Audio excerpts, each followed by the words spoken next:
ሄሎ ማነ ቤት ኪራይ ባለቤት አልነገረችም? ቤት ኪራይ አንድ ወር ሳትከፍል ሁለተኛ ወር መጥቶብሃል።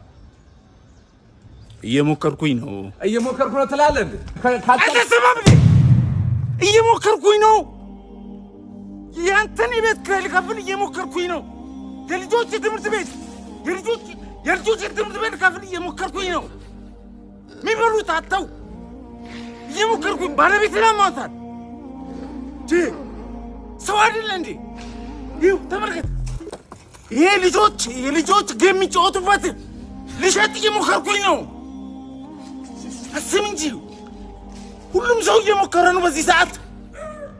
እጁን አጣጥፎ የተቀመጠ ሰው አይደል እንዴ? ታገሰኝ በቃ።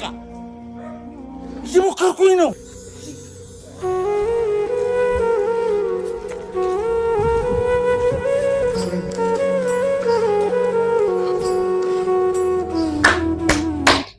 ትራይ አንቲል ዩ ዳይ ማለት ይሄ ነው።